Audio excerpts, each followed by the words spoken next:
Sa ngalan ng Ama, at ng Anak, at ng Espiritu Santo, Amen.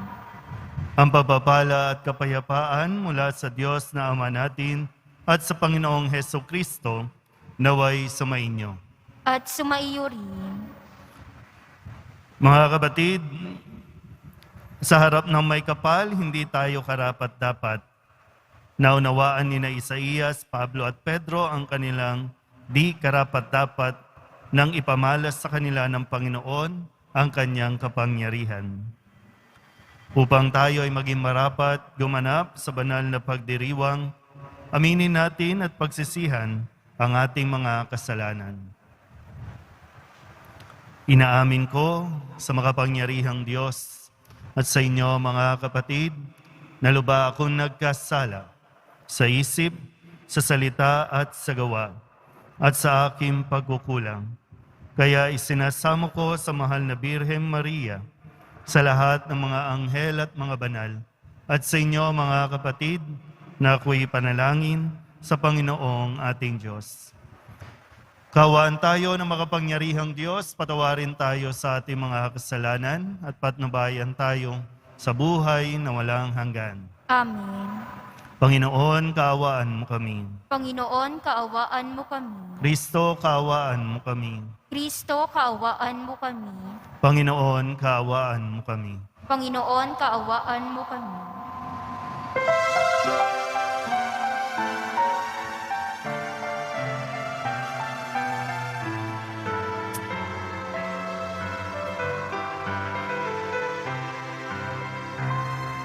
Walhati sa Diyos sa kaligtasan, kaloob sa lupa ay kapayapaan. Pinupuri ka't ipinagdarangal, sinasamba ka dahil sa dakilang kalwalhatian. Panginoon naming Diyos na rin ang langit, Ama makapangyarihan, Panginoong Jesucristo, bugtong na anak ng Diyos, Kordero ng Ama, ikaw nag-aalis ng mga kasalanan ng sanlibutan. Tanggapin mo ang aming kahilingan, ikaw ka naluluklok sa kanan ng Ama.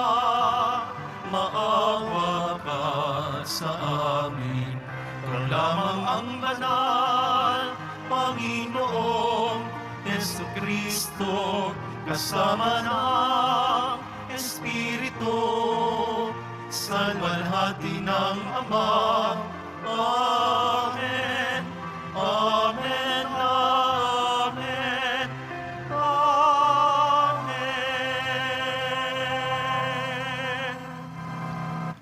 Manalangin tayo. Ama naming makapangyarihan, lagi mong lingapin at patnubayan kaming mga kabilang sa iyong angkan. Sa tanging pag-asa naming ikaw ang nagbibigay. Kami tangkilikin mo at laging subaybayan sa pamamagitan ni Jesucristo, kasama ng Espiritu Santo, magpasawalang hanggan. Amen.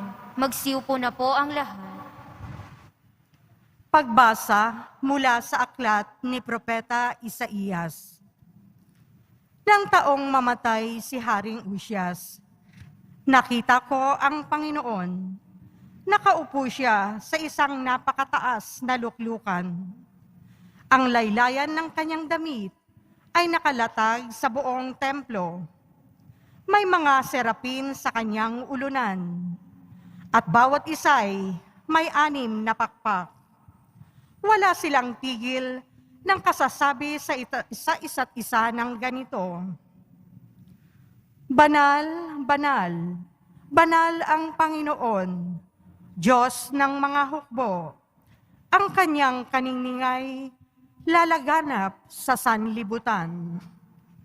Sa lakas ng kanilang tinig ay nayanig ang pundasyon ng templo, at ang loob nito'y napuno ng usok. Sinabi ko, kawawa ako, marumi ang aking labi, at naninirahan sa piling na mga taong marurumi rin ang labi. mapapahamak ako, pagkat ako'y isang makasalanang nakakita sa Panginoon, ang makapangyarihang hari. Pagkatapos, may isang seraping sumipit ng baga sa dambana at lumipad na patungo sa akin.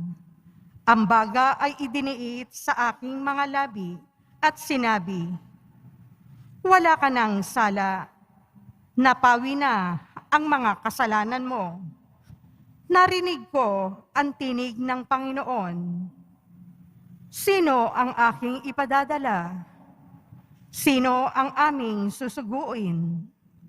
Sumagot ako, "Narito po ako. Ako ang isugo niyo."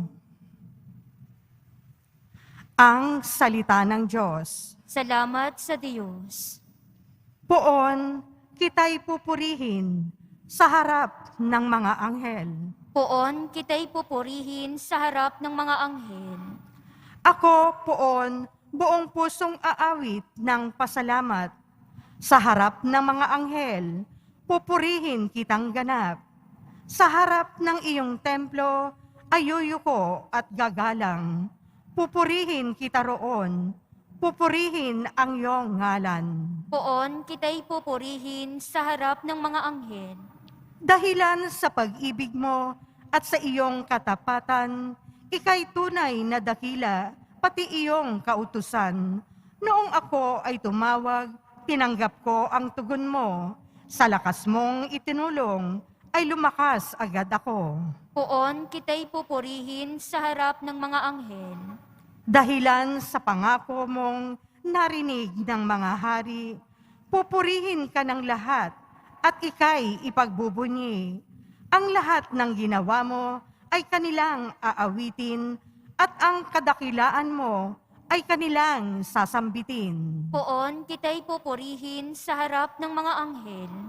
Na handang harapin mo, mapupusok kong kaaway. Ligtas ako sa piling mo, sa lakas ng iyong taglay. Yaong mga pangako mo ay handa mong tupdin lahat. Ang dahilan nito, poon pag-ibig mo'y di kukupas, at ang mga sinimulang gawain mo'y magaganap. Poon kita'y pupurihin sa harap ng mga anghel.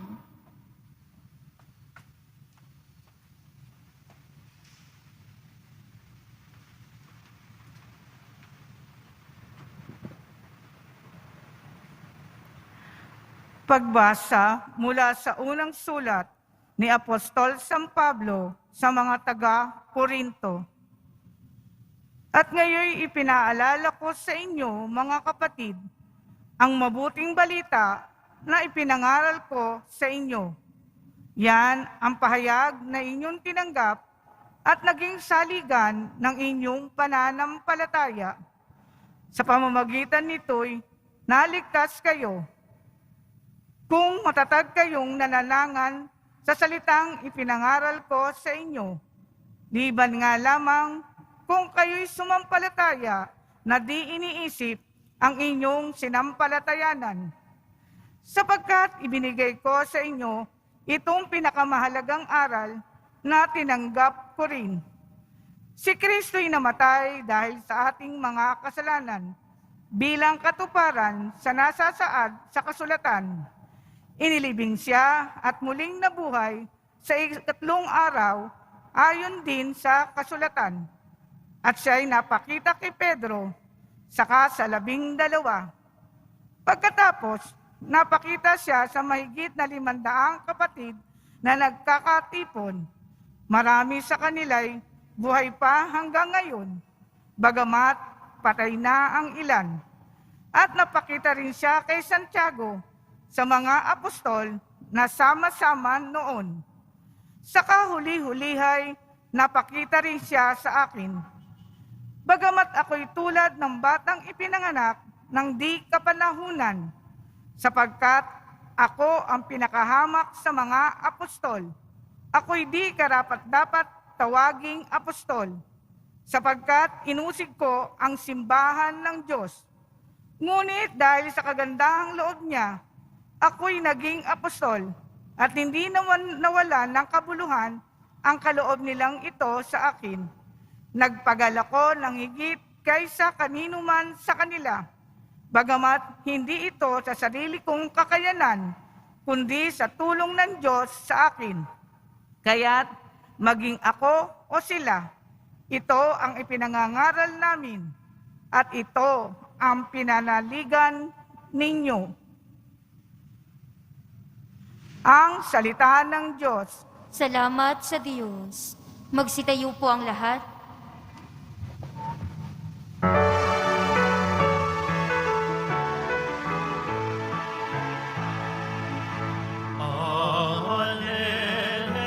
Alleluia, alleluia, alleluia, alleluia.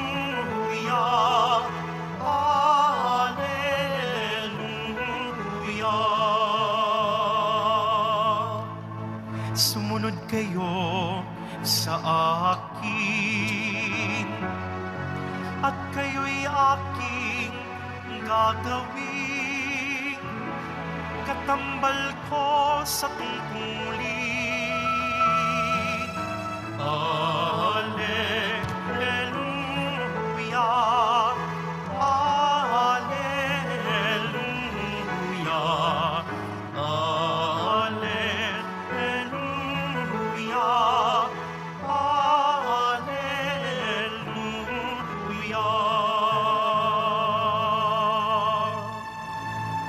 Sumainyo ang Panginoon. At sumaiyo rin. Ang mabuting balita ng Panginoon ayon kay San Lucas. Papuri sa iyo, Panginoon. Noong panahong iyon, nakatayo si Jesus sa baybayin ng lawa ng Genesaret. Pinagkalipon-punan siya ng napakaraming tao na ibig makarinig ng salita ng Diyos. May nakita siyang 2 bangka sa baybayin. Nakalunsad na ang mga mangingisda at naguhugas ng kanilang mga lambat. Lumulan siya sa isa sa mga bangka at hiniling kay Simon, may-ari nito, na ilayo ng kaunti sa tabi. Naupo siya sa bangka at nangaral sa mga tao. Pagkatapos niyang magsalita, ay sinabi kay Simon, "Pumalaot kayo at ihulog ang mga lambat upang manghuli." Sumagot si Simon, "Guro, magdamag po kaming nagpagod at wala kaming nahuli. Ngunit dahil sa sinabi ninyo, ihuhulog ko ang mga lambat." Gayon nga ang ginawa nila, at sa dami ng kanilang huli ay halos magkansisira ang kanilang mga lambat. Kaya't kinawayan nila ang kanilang mga kasamahang nasa ibang bangka upang patulong, at lumapit naman ang mga ito. Napuno ang 2 bangka na halos lumubog. Nang makita iyon ni Simon Pedro, siya'y nagpatira pa sa paanan ni Jesus at nagsabi, "Lumayo po kayo sa akin, Panginoon, sapagkat ako'y makasalanan." Nang gilala siya at ang kanyang mga kasama dahil sa dami ng kanilang huli, gayon din sina Santiago at Juan, mga anak ni Zebedeo, na mga kasosyo ni Simon. At sinabi ni Jesus kay Simon, "Huwag kang matakot. Mula ngayon, mamamalakaya ka ng mga tao." Nang maitabi na nila ang kanilang mga bangka, iniwan nila ang lahat at sumunod kay Jesus. Ang mabuting balita ng Panginoon. Pinupuri ka namin, Panginoong Hesukristo. Magsiupo na po ang lahat. Isang magandang araw po sa inyong lahat. Palapakan natin ang Poong Jesus Nazareno. Ano po ba ang matingkad na aral ang ibinibigay sa atin ng Poong Jesus Nazareno sa linggong ito? Kapag pumupunta po ba kayo dito sa simbahan, pag tinatanong kayo ng mga kaibigan o ng mga kakilala ninyo, bakit ka magsisimba? Ano po ba ang madalas nyong sinasagot? Bakit pa kayo magsiserve? Bakit kayo balik ng balik dyan? Kasi baka minsan hindi tayo conscious o kaya naman parang baka wala sa isipan natin yung isang katangian na tinataglay ng isang nagsisimba. Of course, given po yun, no? Kapag nagsisimba tayo, nagdarasal tayo, dahil meron tayong mga hinihingi, at syempre, meron tayong ipinagpapasalamat. Pero meron pa na baka hindi natin napapangalanan. Baka hindi lang natin alam, no? Kasi tingnan natin, no? Sa unang pagbasa, ibinanggit po si Isaías. Ang pagtawag kay Isaías, maging propeta. Pag sinabing propeta, maging tagapagpahayag ng mabuting balita. Maging messenger, tagapagsalita ng Panginoon kung ano ang nais niyang iparating sa mga tao. Yan. Sa ikalawang pagbasa, narinig din natin ang kwento o salaysay ng buhay ni San Pablo. Si San Pablo na mamamatay tao, taga-usig ng mga Kristiyano, pero nakaharap niya, naranasan niya si Jesus. Mismong si Jesus ang nakipag-usap sa kanya. Sa Ebanghelyo, nakipag-usap din mismo si Jesus kay Pedro. Sabi ni Propeta Isaías, hindi ako karapat-dapat. Napakarumi ng aking mga labi. Ni hindi ako karapat-dapat tumawag ng banal, banal, banal Panginoon. Kasi marumi yung aking labi, marumi yung aking ginagalawan. Pag sinabing marumi, makasalanan ang aking mga labi. Hindi karapat-dapat.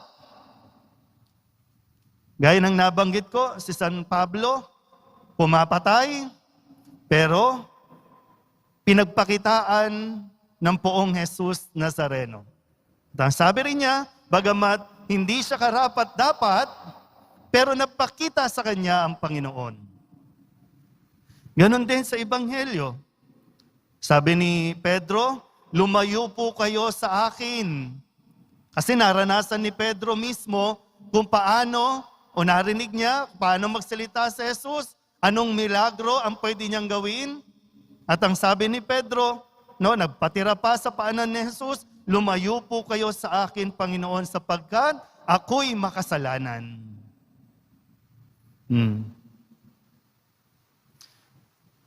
Ang pagparito natin,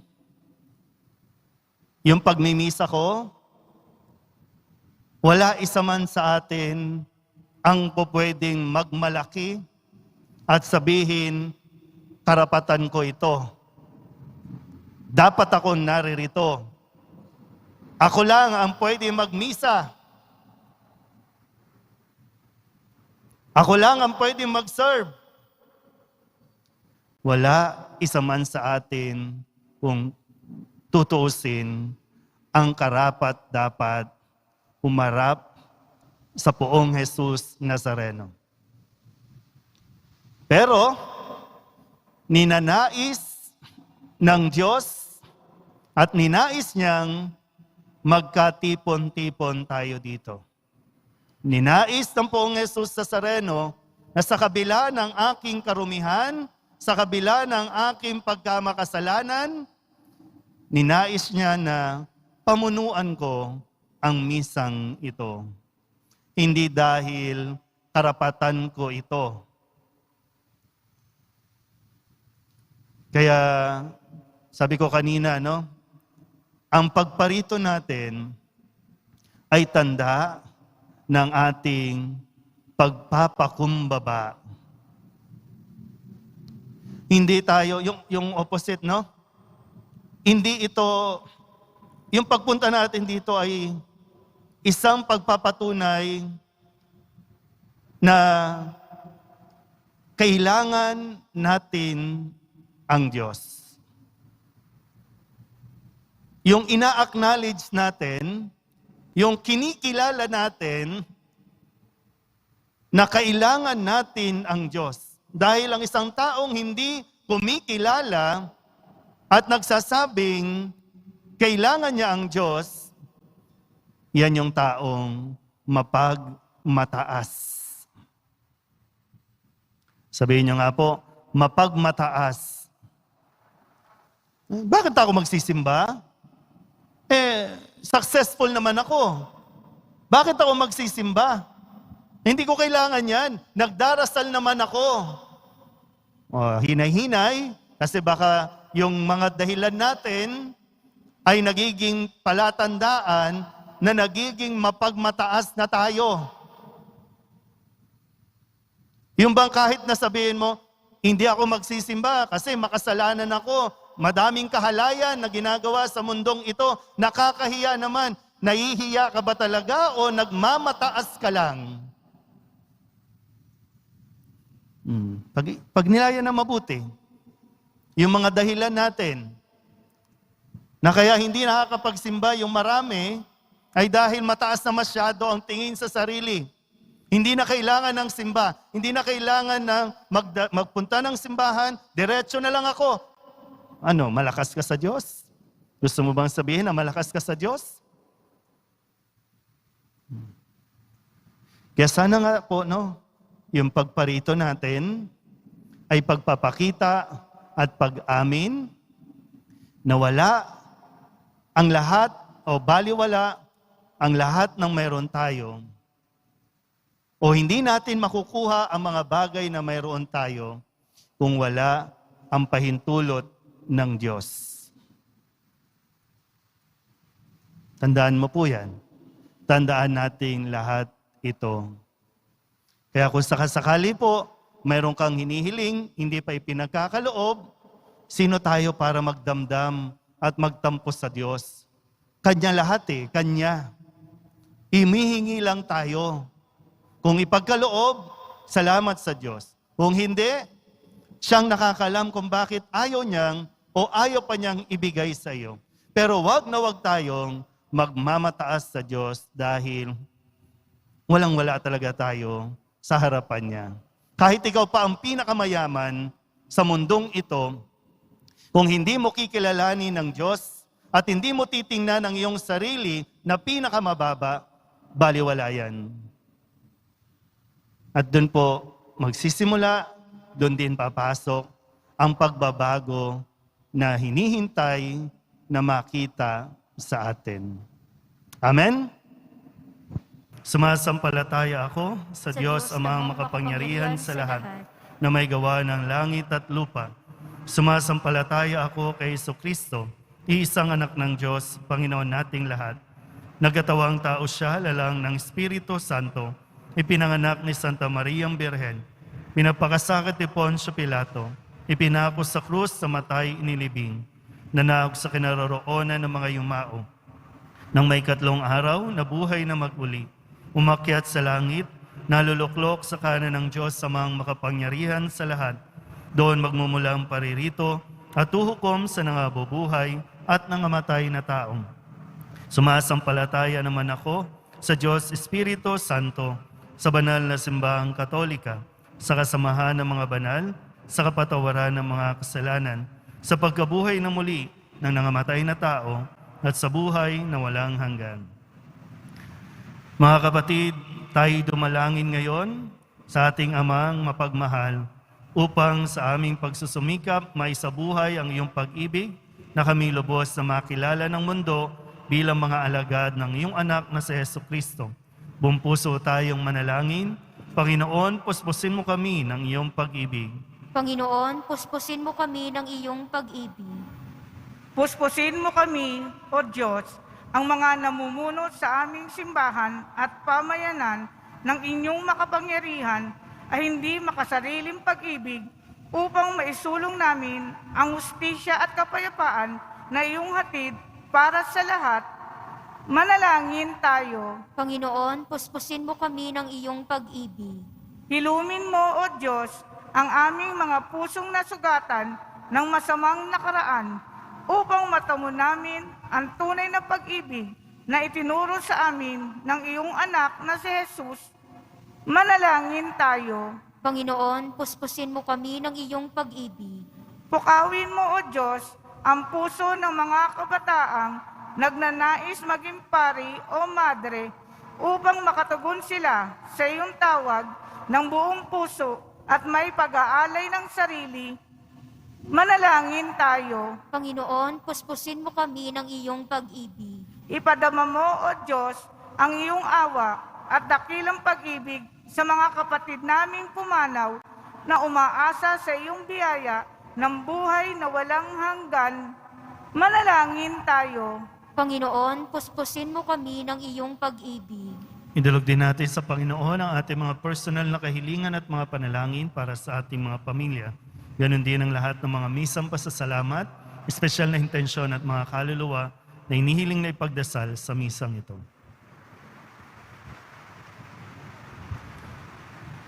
Ang lahat ng ito inihiling namin sa ngalan ni Kristong aming Panginoon. Amen. Magsiupo na po ang lahat.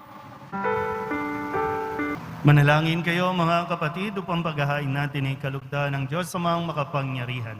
Tanggapin nawa ng Panginoon itong paghahain sa iyong mga kamay, sa kapurihan niya at karangalan, sa ating kapakinabangan, at sa buong sambayanan niyang banal. Ama namin lumikha, ang pagkait inuming narito ay iyong ginawa upang mapalakas kaming mga mahihina. Ipagkaloob mong ito ay aming mapagsaluhan bilang pakikinabang sa buhay mong pangmagpakailanman. Sa pamamagitan ni Jesucristo kasama ng Espiritu Santo, magpasawalang hanggan. Amen. Sumainyo ang Panginoon. At sumaiyo rin. Itaas sa Diyos ang inyong puso at diwa. Itinaas na namin sa Panginoon. Pasalamatan natin ang Panginoong ating Diyos. Marapat na siya'y pasalamatan. Ama naming makapangyarihan, tunay nga marapat na ikaw ay aming pasalamatan sa pamamagitan ni Jesucristo na aming Panginoon. Sa dakilang pagtubos niya sa amin, ang kasalanan at kamatayang aming pasanin ay binalikat niya upang kami palayain at maitampok sa iyong luningning. Siyang nagtanghal sa amin bilang liping hinirang, pari at haring lingkod sa iyong kamahalan. Mula sa kadiliman, kami iyong liwanag, bilang iyong angkang may tungkuling maglahad ng iyong dakilang pag-ibig sa lahat. Kaya kaysa ng mga anghel na nagsisiawit ng papuri sa iyo, nang walang humpay sa kalangitan, kami nagbubunyi sa iyong kadakilaan.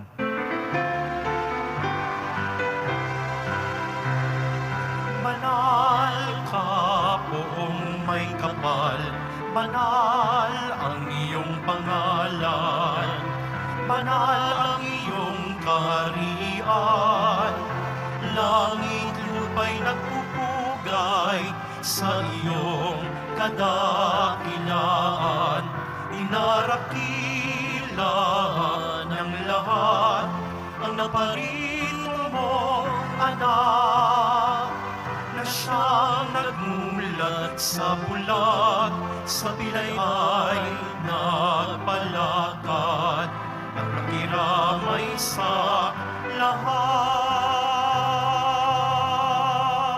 Magsiluhod po ang lahat. Ama naming banal, ikaw ang bukal ang tanang kabanalan.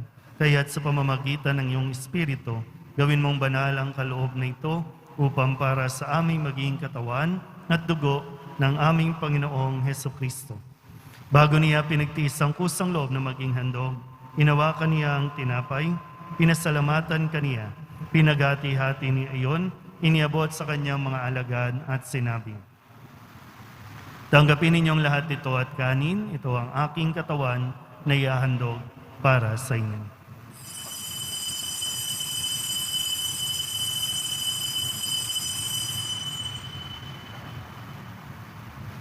Gayun din naman nang matapos ang hapunan, hinawakan niya ang kalis, muli kaniyang pinasalamatan. Iniabot niya ang kalis sa kanyang mga alagad at sinabi, tanggapin ninyong lahat ito at inumin. Ito ang kalis ng aking dugo, ng bago at walang hanggang tipan. Ang aking dugo na ibubuhos para sa inyo at para sa lahat, sa ikapagpapatawad ng mga kasalanan. Gawin ninyo ito sa pag-alaala sa akin.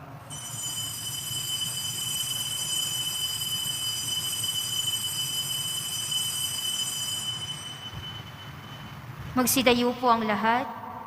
Ipagbunyi natin ang misteryo ng pananampalataya.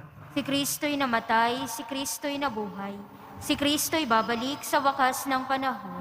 Ama, ginagawa namin ngayon ang pag-alaala sa pagkamatay at muling pagkabuhay ng iyong anak, kaya tiniaalay namin sa iyo ang tinapay na nagbibigay buhay at ang kalis na nagkakaloob ng kaligtasan.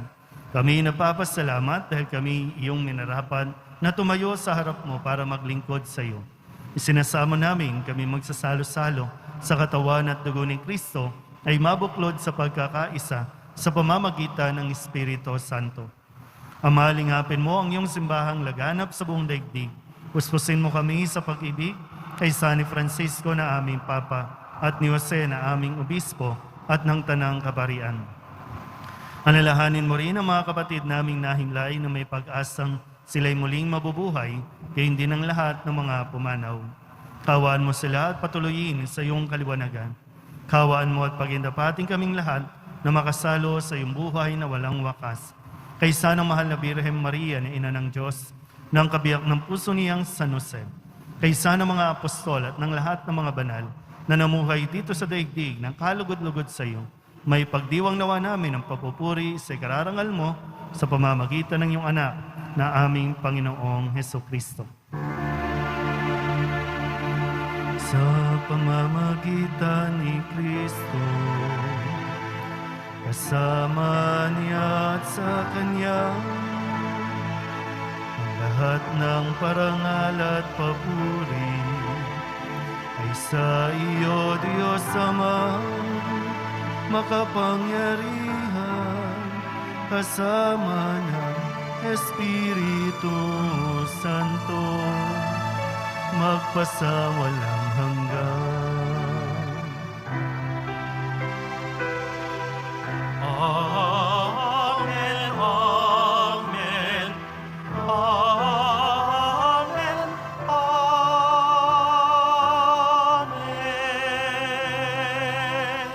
Buong kababaang loob tayong tumawag sa ating Panginoon ng Ama namin. Ama namin, Sumasalangit ka, sambahin ang ngalan mo. Mapasa amin ang kaharian mo. Sundin ang loob mo dito sa lupa para nang sa langit. Bigyan mo kami ngayon ng aming kakanin sa araw-araw at patawarin mo kami sa aming mga sala para ng pagpapatawad namin sa nagkakasala sa amin. At huwag mo kaming ipahintulot sa tukso at iadya mo kami sa lahat ng masama. hinihiling namin kami iadya sa lahat ng masama, pagkalooban ng kapayapaan araw-araw, iligtas sa kasalanan at ilayo sa lahat ng kapahamakan, samantalang aming pinananabikan ang dakilang araw ng pagpapahayag ng tagapagligtas naming sa Hesukristo. Sapagkat iyo ang kaharian at ang kapangyarihan at ang kapurihan magpakailanman. Amen. Panginoong Hesukristo, sinabi mo sa iyong mga apostol, kapayapaan ang iniiwan ko sa inyo, ang aking kapayapaan ang binibigay ko sa inyo. Tunghayan mo ang aming pananampalataya at huwag ang aming mga pagkakasala. Pagkalooban mo kami ng kapayapaan at pagkakaisa ayon sa iyong kalooban, kasama ng Espiritu Santo, magpasawalang hanggan. Amen. Ang kapayapaan ng Panginoon ay laging sumainyo. At sumaiyo rin. Magbigayan po tayo ng kapayapaan sa isa't isa. Kordero ng Diyos na nag-aalis ng mga kasalanan ng sanlibutan, maawa ka sa amin. Kordero ng Diyos na nag-aalis ng mga kasalanan ng sanlibutan, maawa ka sa amin. Kordero ng Diyos na nag-aalis ng mga kasalanan ng sanlibutan, ipagkaloob mo sa amin ang kapayapaan. Magsiluhod po ang lahat.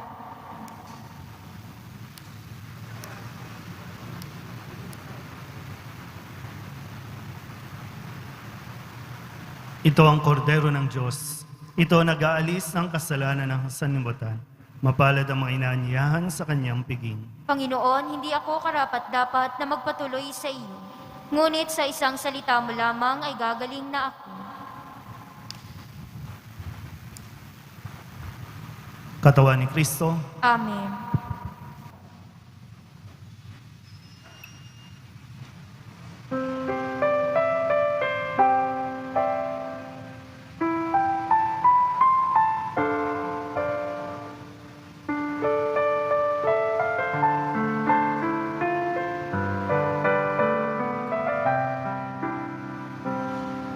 Sitayo po ang lahat. Manalangin tayo. Ama naming mapagmahal, sa pagkait-inuming nagpagkakaisang ibinigay, kami niloob mong makapakinabang. Kaysa ni Kristo, kami naway makapamuhay upang makapamungan ng may kagalakan para sa kapakanan ng aming kapwa-tao sa sanlibutan. Sa pamamagitan niya, kasama ng Espiritu Santo, magpasawalang hanggan. Amen. Manalangin tayo para sa pagbabasbas. Mahal na pong Jesus Nazareno, inihayag mo sa pamamagitan ng krus ang walang maliw na pag-ibig ng Diyos sa sangkatauhan. Pakinggan mo ang kahilingan ng iyong angkan na nagsusumamo sa iyo. Makamtanawa nila ang iyong katugunan at tanggapin ang kasagutan na may utang na loob na tinatanaw. Basbasan din po ninyo ang kanilang mga imahin at dasalan at lahat ng mga may karamdaman. Sa pamamagitan ng bendisyon na ito, naway maalala nila ang pangako nila noon sa binyag, na ikaw ay kanilang ibigin at paglilingkuran bilang Panginoon magpasawalang hanggan. Amen. At pagpalain kayo ng makapangyarihang Diyos, Ama at Anak at Espiritu Santo. Amen. Umayo kayong taglay ang kapayapaan ng Poong Jesus Nazareno. Salamat sa Diyos. Magandang araw po.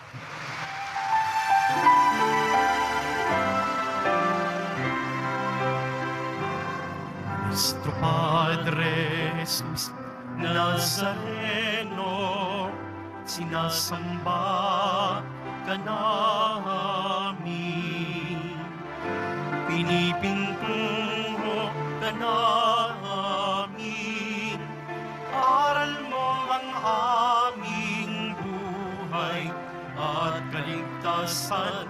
Nuestro Padre Jesus Nazareno, iligtas mo kami sa kasalanan. Ang pusong kinamatayan ay sagisag ng aming kaligtasan. Nuestro Padre Jesus Nazareno, inarangal ka namin. Nuestro Padre Jesus Nazareno, nilulwalhati ka namin. Nuestro Padre Jesus Nazareno, inarangal ka namin. Nuestro Padre Jesus Nazareno,